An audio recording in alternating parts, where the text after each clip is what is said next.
Have you ever stood in the quiet of a fading evening and felt a strange, delicate ache as the sun dipped below the horizon, wondering why something so beautiful feels almost like a goodbye?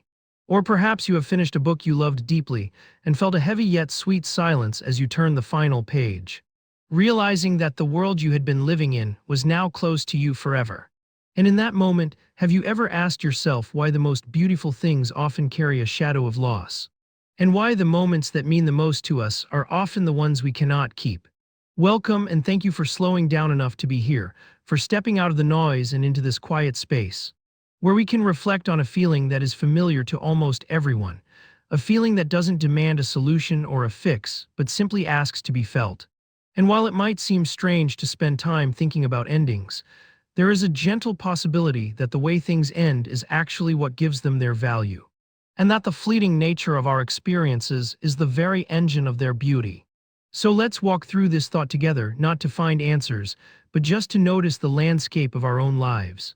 There is a phrase from Japan that holds this feeling with incredible grace, a concept known as mono no aware. And while it is difficult to translate perfectly into English, it is often described as the pathos of things or a sensitivity to ephemera, representing a gentle, wistful awareness that everything in existence is temporary, that the seasons must turn, that flowers must fall, and that the moments we cherish are slipping away even as we hold them.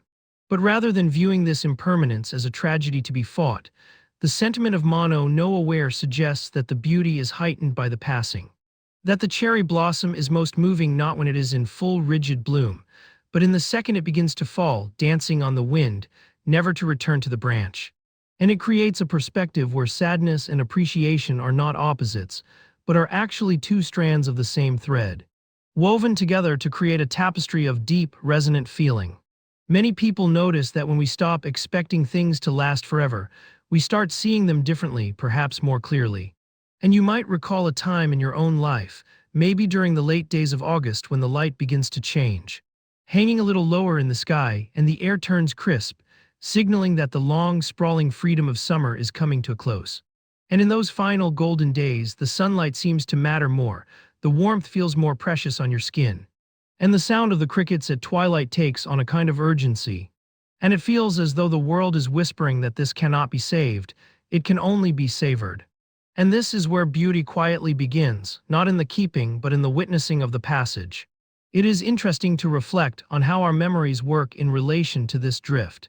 For instance, think about the photographs you might keep in a box or on a phone, capturing faces of friends from years ago, or a house you once lived in, or a pet that grew old and passed on. And when you look at these images, there is often a pang in the chest, a soft collision of joy and sorrow. And while it is easy to think that we are mourning the loss of that time, mono no aware invites a different view, which is that we are witnessing the preciousness of that time, realizing that the specific combination of people, light, and laughter in that photo happened once, and will never happen in exactly that way again. And that singularity is what makes it sacred, so instead of the ending being a thief that stole the moment, the ending acts as a frame, drawing a circle around the memory and saying this was real, this mattered. And this is yours to keep in the spirit, even if you cannot keep it in your hands. There is a profound softness that enters our lives when we stop trying to outrun endings.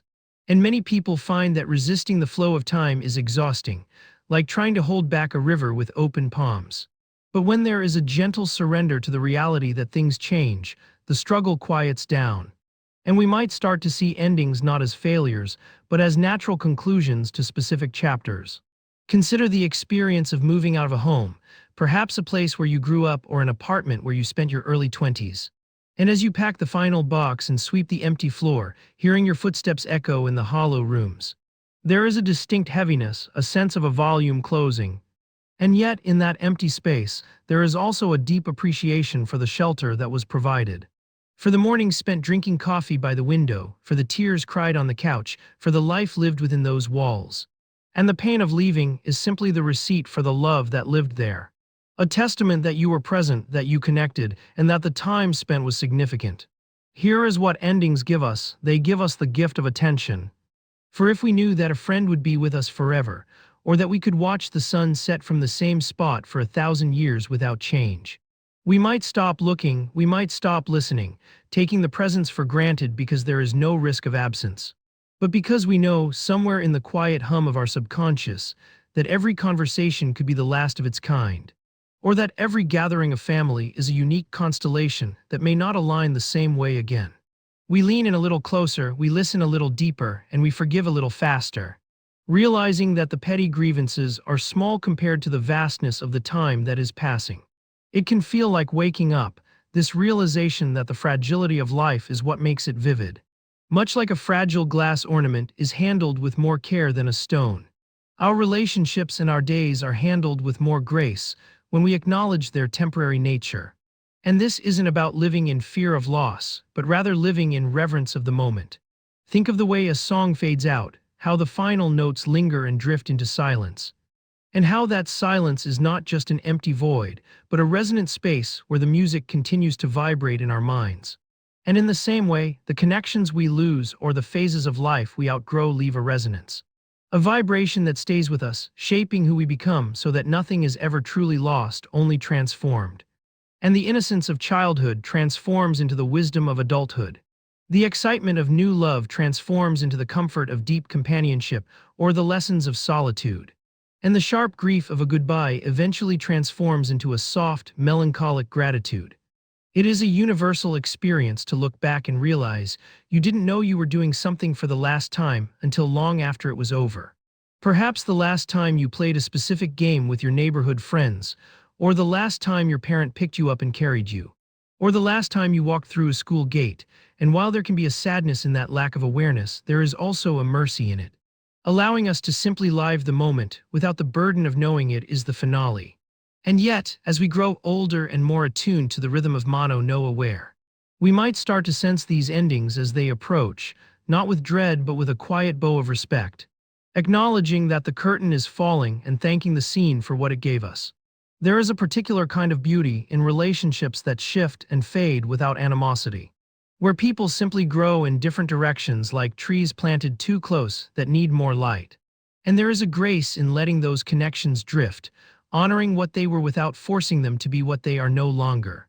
Understanding that some people are meant to be with us for a season, and that their departure is not a rejection but a release. A natural falling away like autumn leaves making room for the winter rest and the spring that will eventually follow. And this perspective softens the edges of our heartbreaks, allowing us to say thank you instead of why me. And it was beautiful instead of it wasn't enough. Some moments carry a weight that feels far bigger than the seconds they occupy. And perhaps you have felt this when watching a fire burn down to embers, the glow pulsating and fading, returning to the ash. And there is a primal understanding that this cycle is the only reason the fire was warm in the first place. For a fire that never burns down gives no heat, and a life that never changes gives no growth. So we learn to sit by the warmth while it is there, and we learn to be okay with the cold when the fire goes out, knowing that we carry the warmth inside us as memory. It is often said by those who reflect on these things that we are not beings who simply endure endings, but beings who are made of them. That our very biology is a constant cycle of cells regenerating, of breaths beginning and ending, of heartbeats pulsating and resting. And so to be at peace with endings is to be at peace with our own nature, to stop fighting the current and to learn to float. Watching the scenery change on the banks of the river, observing the sunrise and the sunset with equal awe, knowing that one cannot exist without the other. This awareness helps us navigate the smaller losses of the day, the spilled coffee, the missed train, the plans that fell through, framing them not as interruptions to a perfect life, but as small ripples in a flowing stream. Reminders that control is an illusion and that flow is the reality, and in this flow we find a strange kind of safety. A realization that we don't have to hold it all together, that the world will keep spinning, the seasons will keep turning, and that we are part of a vast, breathing mystery that is far larger than our worries. So as we come to the close of this reflection, notice how even this narration is an ending. A collection of words that have been spoken and are now drifting into the past. And consider for a moment what it would feel like to walk through the rest of your day or your evening with this gentle lens of mono no aware. Seeing the beauty in the fading light, the beauty in the worn-out shoes, the beauty in the tired faces of the people you love, and the beauty in your own changing self. We spend so much energy trying to build monuments that will last, trying to secure a future that is certain. But there is a quiet liberation in realizing that the most beautiful things are the ones that don't last. The things that shimmer and vanish, leaving only a feeling behind. And perhaps the goal is not to prevent the ending, but to be fully, deeply, and heartbreakingly present for the story while it is still being told. To love the things of this world precisely because they will not be here forever. And to love ourselves because we too are a passing season, a brief and beautiful bloom in a garden that has been growing for eternity. If this reflection resonated with you, thank you for being here.